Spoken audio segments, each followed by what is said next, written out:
Dear students,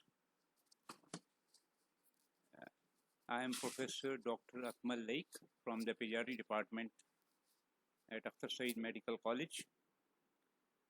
The topic I have chosen for discussion this morning is poisoning in children. You must be aware that this is a very important subject regarding its disease, morbidity, and unfortunately, it carries some mortality as well if not properly treated. Hence, you should have a full command and full knowledge about poisoning in children.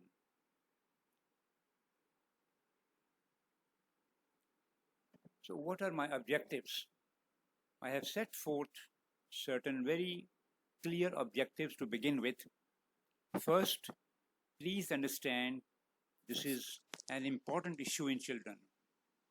It carries significant morbidity and mortality, and we as medical student understanding the problems in children must know and have an adequate sound knowledge. It is an important issue. Now, what are the common types? How children are affected? What are the clinical signs and symptoms of poisoning in children? We all should know it. Without that, you cannot proceed further. Well, we must know what is the most appropriate management and the treatment of poisoning in children. There are certain specific antidotes and there is a general management of poisoning in children. Both should be learned by us. And finally, apart from the treatment, we must understand how this can be prevented.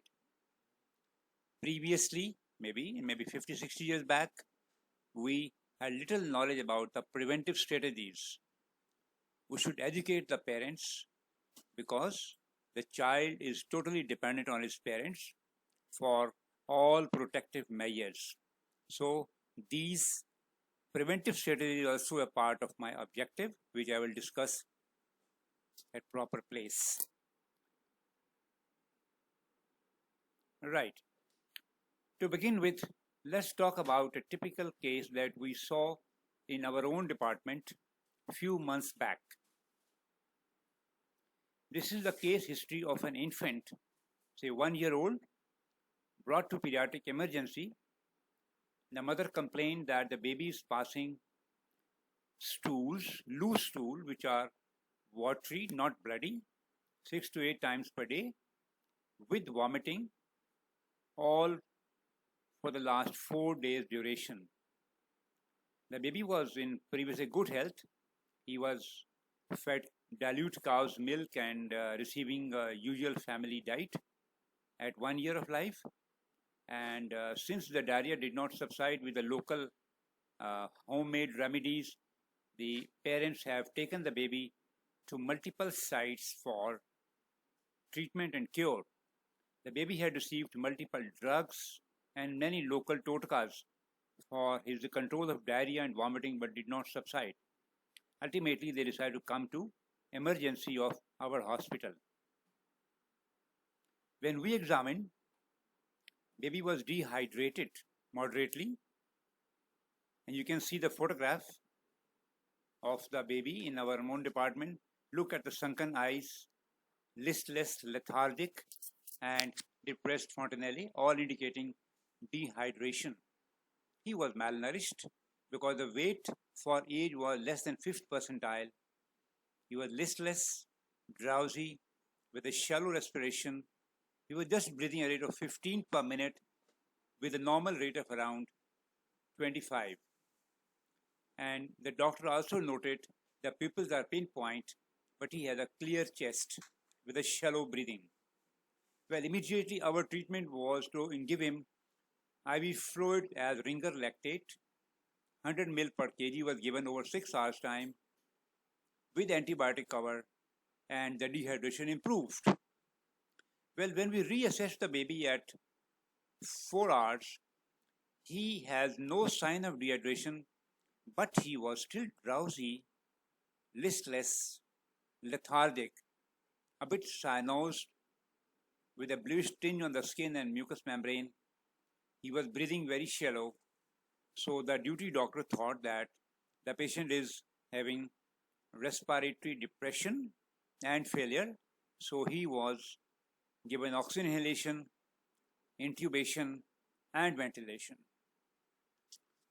This is the situation with our patient which we dealt a few months back. Right? So, what are the problems in this child? After managing dehydration, the current problem is that we want to find out that in a patient having diarrhea, dehydration, vomiting in good health previously, having received IV fluids, but still he is having respiratory depression, apnea, requiring ventilation. But what is the cause? Is it pneumonia? His chest was clear. Is it sepsis? He has good pulses, good circulation now. Everything was fine, but he still has having depression. Well, at that moment, somebody considered, could this all be due to some sort of poisoning? We asked the parents, have you given something to the baby? They denied it totally. No, nothing. So what should we do now? How to bring the baby back to the normal condition? This is for you to decide. We will discuss this case at the end of my lecture, but please, it is your obligation to write the correct answer of these 4 main clinical issues in this case. We will come to the case at the end. Right. Question arises, why poisoning is very common in children? Now, children can be affected accidentally in most of the cases, or they can be intentionally, like, say, an adolescent angry with the parents and then taking something which is suicidal. But most of the cases, maybe 75 to 80% cases, poisoning in children is because they are unintentionally affected by a poison kept in the home. Look at this young girl, very keen, very inquisitive. She has opened the cupboard, maybe in a kitchen, maybe in a bedroom, maybe in a bathroom, and she has found multiple small glass container with multiple chemicals kept inside the house. And she is inquisitive. She wants to know how it looks like, how it smells, how it tastes. Well, fortunately, it's a girl. I don't know what is your experience, but girls, compared to boys, are less affected by poisons in general. But she's a girl who is doing the wrong thing in front of you.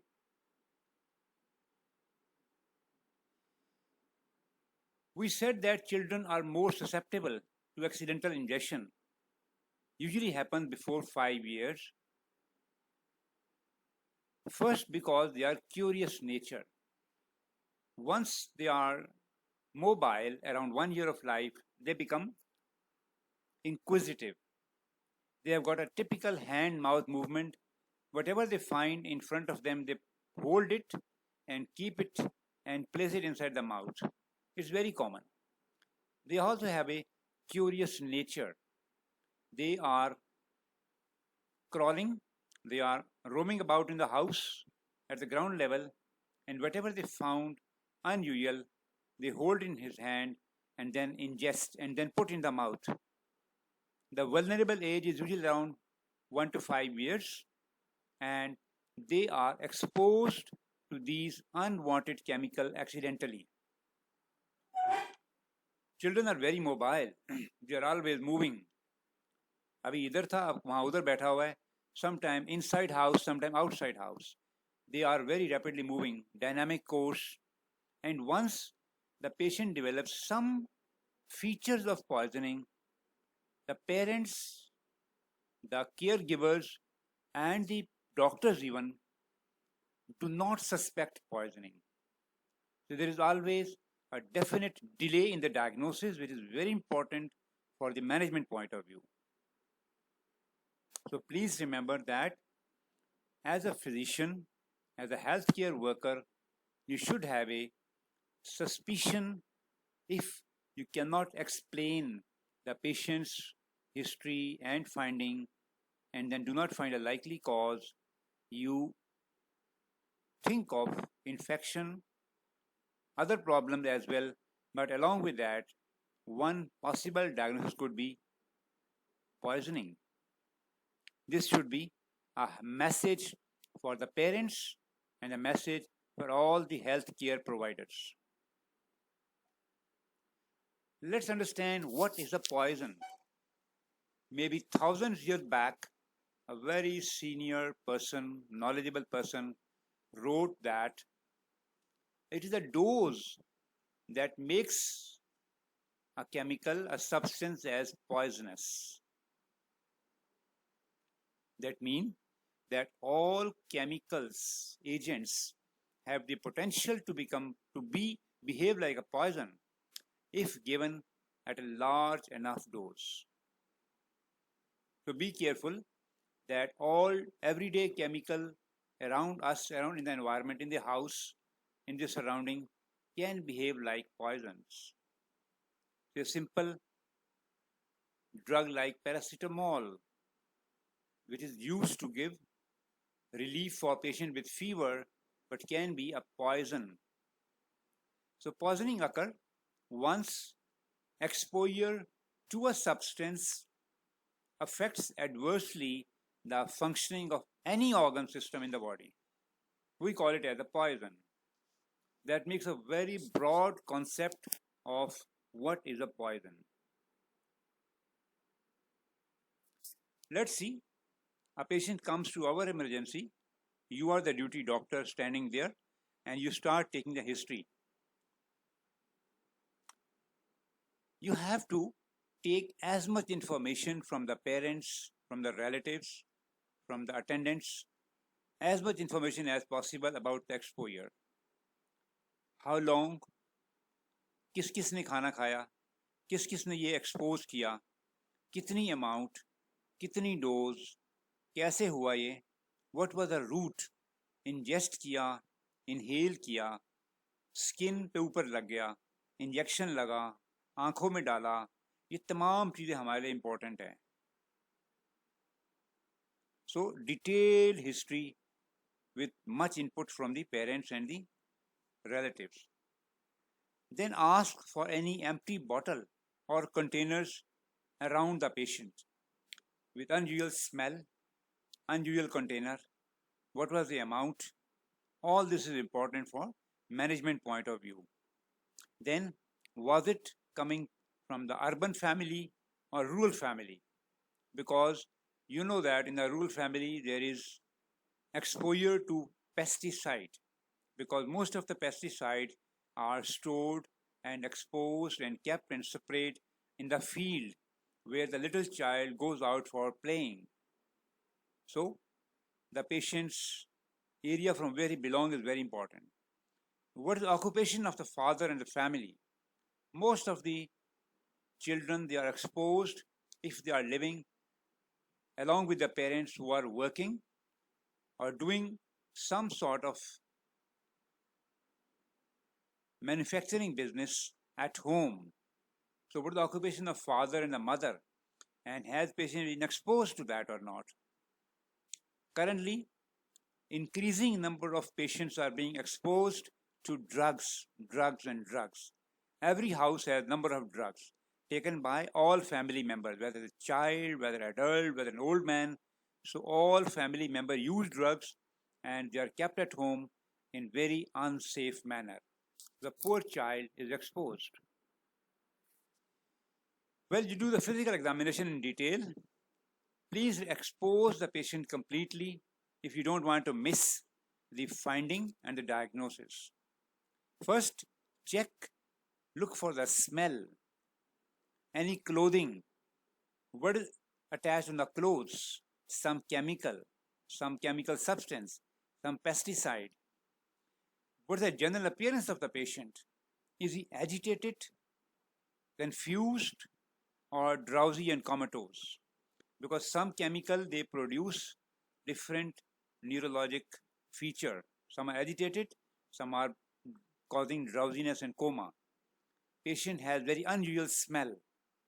You can identify the smell.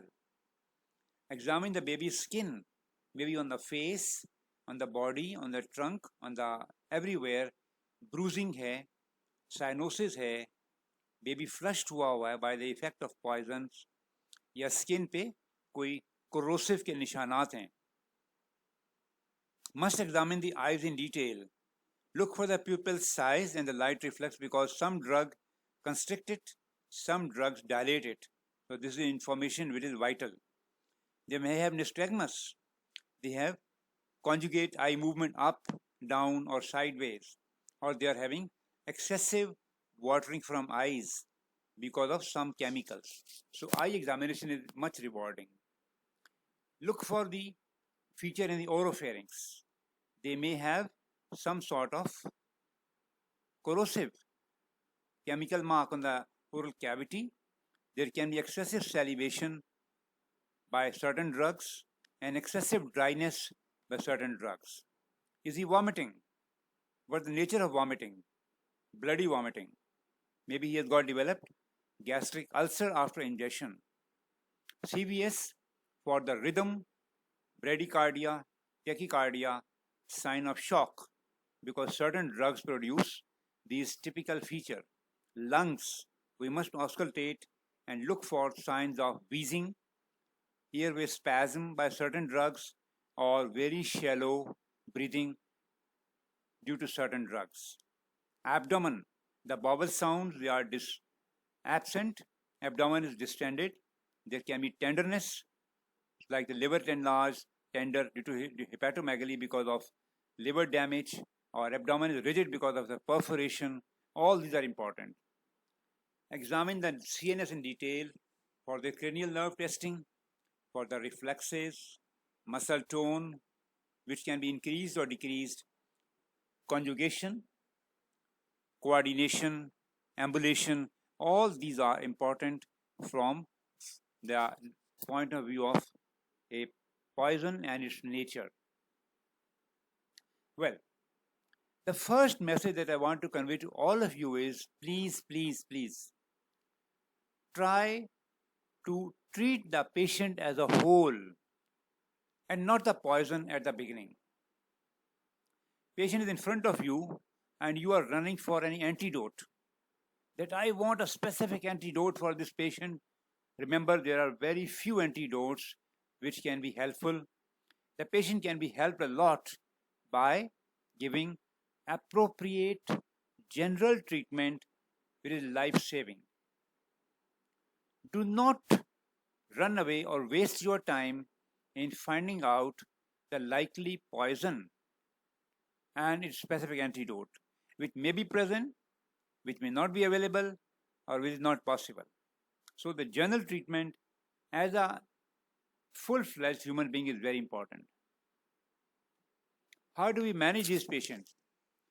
When the patient comes to emergency, you are required to take the vital signs, pulse, respiration, saturation, blood pressure, circulation, temperature, and hypoglycemia. These are very important basic vital parameters which are helping us a lot. Then the question arises, is there a typical clinical picture which can be due to a specific poison? Only in that case an antidote may be helpful, but not in vast majority of cases. If we have unresponsive patient, drowsy patient, comatose patient, all them required empiric treatment which is called general supportive treatment. They require oxygen, they require suspicion of opioid poisoning like naloxone, they require a trial of glucose water for possible hypoglycemia as a result of poisoning. All these are very important. We must resuscitate first before giving a specific therapy, and this is requiring A, B, C, and D. A for airway, which should be maintained in all poison patients. B for breathing, either we should help them in breathe or give an airway or ventilate. Must maintain a circulation, putting up an IV line and giving a IV fluid when and where required, and use drugs where required. So this ABCD is very essential and needed in vast cases, in almost all cases. Now, we all should know that there are specific antidotes which typically are used to antagonize the harmful effect of poison. So I will just go quickly over what are those which are present. Say, paracetamol, we have N-acetylcysteine for acetaminophen, atropine for organophosphate poisoning, desferoxamine for iron poisoning, diphenhydramine, antihistaminic for extrapyramidal symptom from certain drugs like used for vomiting, flumazenil required for benzodiazepine poisoning, octreotide required for sulfonylurea poisoning, physostigmine helpful for anticholinergic agents, vitamin K antidote for warfarin, oxygen specifically would antagonize the effect of carbon monoxide, glucagon, it will antagonize the effect of calcium channel blocker and hypoglycemic agents. EDTA is antidote for lead, manganese, nickel, and zinc. BAL is a poison antidote for arsenic, mercury, and other heavy metals. Pyridoxine, antidote for INH. Protamine, antidote for heparin. So remember, these are the specific antidotes that were required in specific cases, but not all. So what are the management options available with us? The first thing is we must try to decrease the absorption of the drug. Say the drug or the poison is on the skin. So we need to very thorough washing with soap and water repeatedly. If in the eyes, need to lot of washing on the eyes. Patient has ingested some poison, that vomiting may be induced if the patient is stable, can vomit, but again is not required. We don't use drugs like Ipecac, which is not indicated nowadays. Gastric lavage should be tried where indicated. Usually it is given between 1 to 2 hours of the ingestion. Otherwise, if it is delayed, then it is useless. And we have to use a wide bore tube through which the stomach is washed and the affected poison or the drug is removed actively. It is followed by the use of certain adsorbents like activated charcoal to be given within 1 hour of ingestion and repeated where required. But remember that this step whereby we decrease the drug absorption must be done promptly. If the delay has taken place, many hours have passed, then these steps are not worth trying. They may cause more harm. How do we eliminate the drug? If the drug has already been absorbed, again, we don't have very specific measures. Sometime, if the patient has ingested poison like salicylates and barbiturates, then we rely on forced alkaline diuresis by giving him IV fluids in an amount of around 1.5 to 2 times the normal, along with a bicarb supplementation in very limited situation. And in certain situation, if there is drug cannot be eliminated, then hemodialysis is required in very selected cases to get rid of the affected poison. Now, what are the common poisons in Pakistani children? These are very common to developing countries. Nowadays, the first and the foremost on the top of the list is a different medication present at home, used by adult person in the family. Previously, a lot of children were affected by kerosene oil poisoning, which still is the main fuel used in certain poor patient families. Kerosene oil or all petroleum products, when they are kept at home, kept in a bottle, in a very fancy bottle, and a young child is thirsty, he finds that bottle and ingests quickly without knowing that this is kerosene oil or a petroleum product. And ultimately, this causes a lot of harm. Most houses have got certain chemical like insecticides and pesticides, especially patients coming from the rural areas. They are also affected accidentally. Then some houses, rather most of the houses, they have got chemical like acids and alkalis used for different purposes, especially when they are used to make soap, homemade soap, or they are used to clean the kitchen and the sanitaries. So these are kept at home and the child comes in contact with them. Narcotics or opioid, again, important issue for children, especially in a local setting. These are drugs available in the local society by maybe tincture opium, frequently prescribed by quacks for different conditions like diarrhea, for irritability. But again, they are very harmful to the young baby. The typical trait that we must find out is that when the patient is exposed, you find pinpoint pupils, you find depressed shallow respiration, even apnea has been developed, has been noted, and they are drowsy to comatose. So these three things together make a very important diagnostic step to know that this could be a case of narcotic or opioid poisoning. How do we manage it? Of course, we must do the general management first, like airway, breathing, circulation, and general supportive drugs. But the specific antidote is naloxone. It is typical opioid antagonist, and a dose to be given is 0.1 mg per kg. Very important and very specific drug, rapid action, quick improvement, and has to be given repeatedly.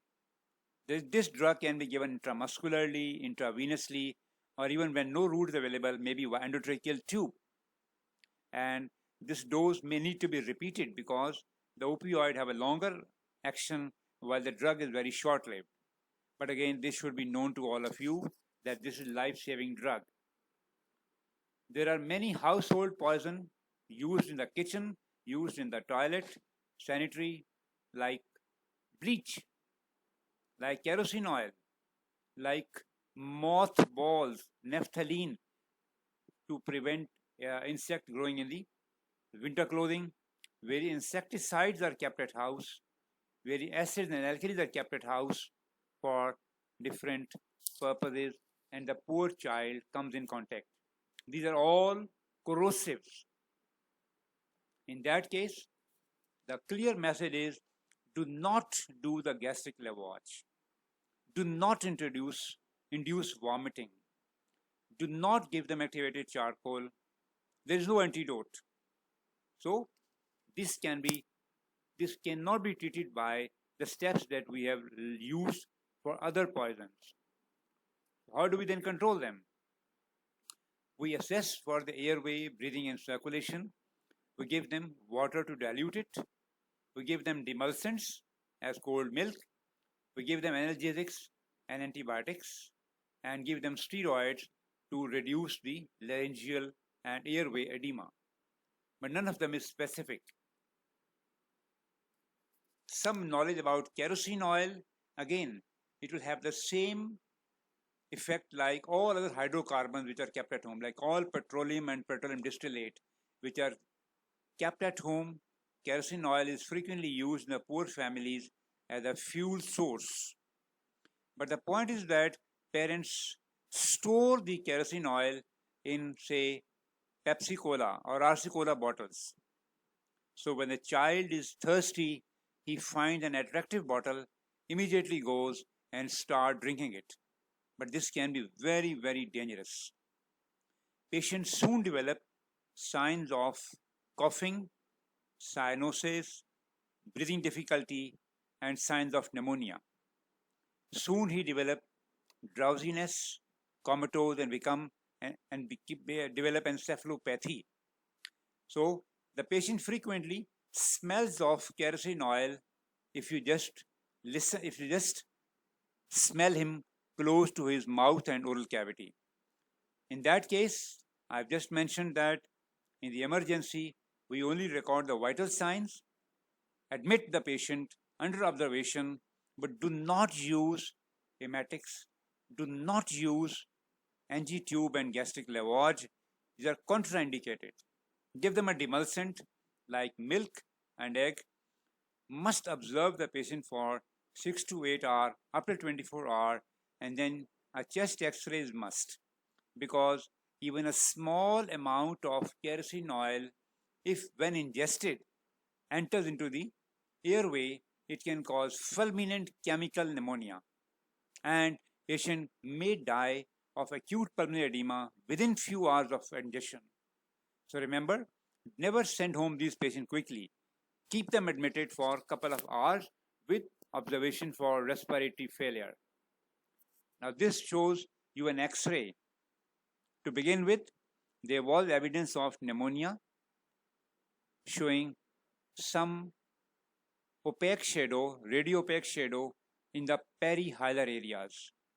But within few hours, you find that the pneumonia is now extending rapidly, and both lower and the middle lobes are now radio-opaque, indicating that pneumonia is rapidly expanding. So this child requires treatment for pneumonia to prevent his death. Another important poison that we come across is from the patients who are coming from the rural areas. The farmers frequently use certain chemicals as insecticides. They store the insecticides at home,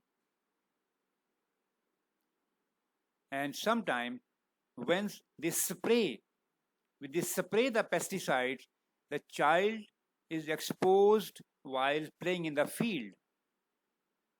So both ways, the poor child is exposed either from the skin, with a lot of skin from the absorption area, or sometimes the poor child may have ingested it. We all know that organophosphate, they inhibit acetylcholine esterase, so they have a lot of parasympathomimetic overactivity. And from the knowledge of pharmacology, you will remember that this drug as a poison would induce excessive salivation, excessive lacrimation, excessive urination, excessive defecation, severe abdominal cramps, and repeated vomiting. When you see the pupil, they are constricted, the child is sweating a lot, he is having marked airway narrowing as wheezing. All these features are explainable by the parasympathomimetic action. In that case, if you suspect, you should immediately insert an airway, give oxygen, and use a specific antidote like IV atropine. Set up an IV line and give atropine intravenously in a dose of 0.1 mg per kg to be repeated again and again, because the symptom may recur. So this patient can be easily saved by a specific antidote along with general supportive measures. Well, I said at the beginning that prevention.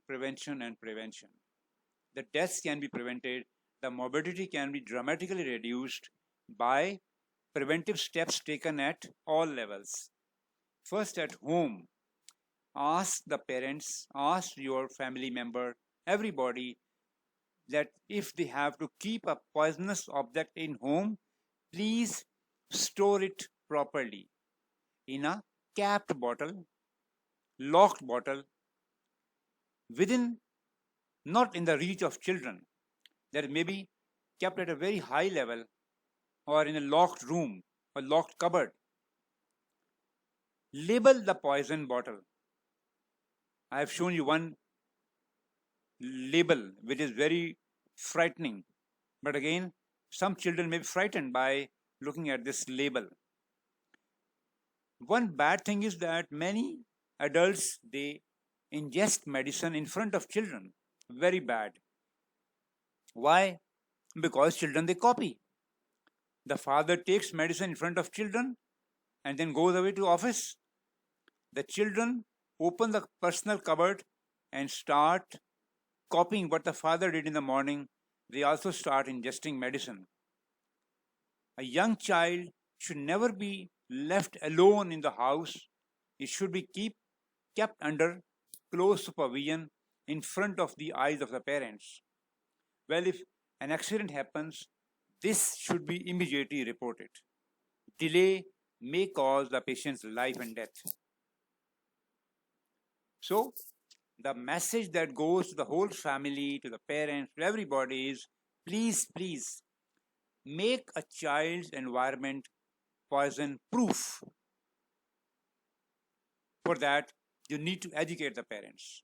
First, educate yourself that what are the chemical that a child may happen to come in contact with, and then convey this message, direct message, to the parents and to the general community, that we can make a child's environment safe.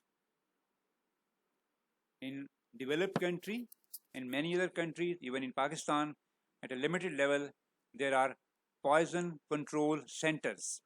That is, if a child accidentally ingests, or comes in contact with a poison, and you suspect that he has come in contact, you should know a hotline open 24 hours a day, and then where you can talk to the experts available and find out the right treatment.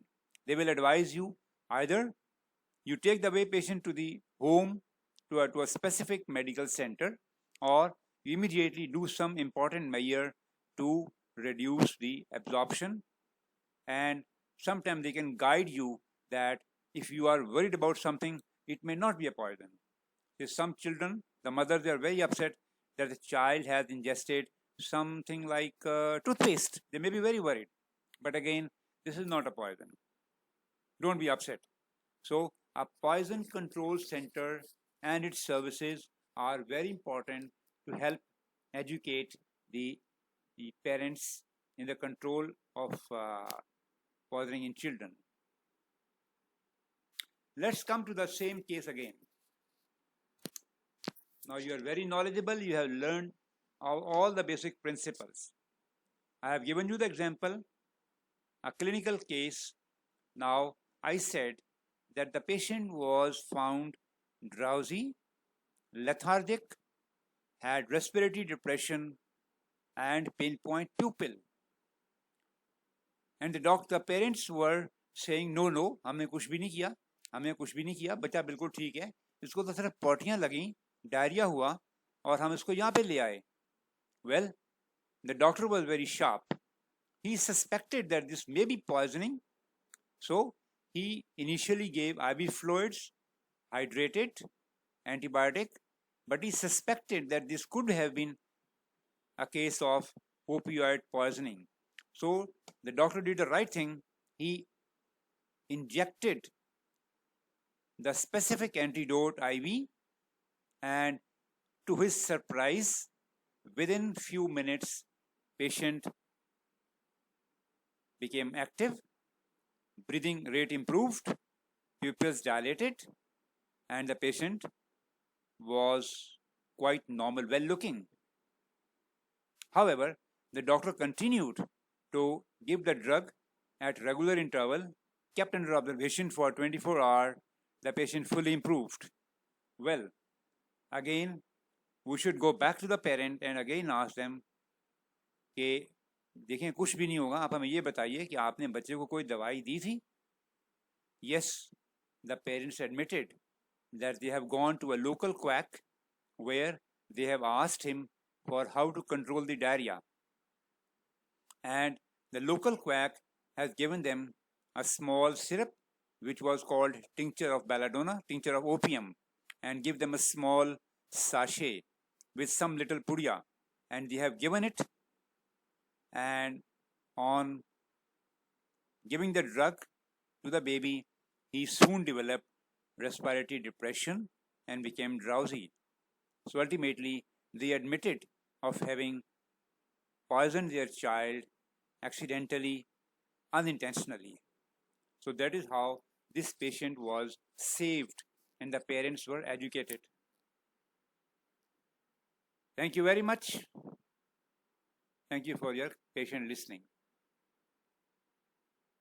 Look at this, a young healthy baby who is happy with your treatment. Thank you very much.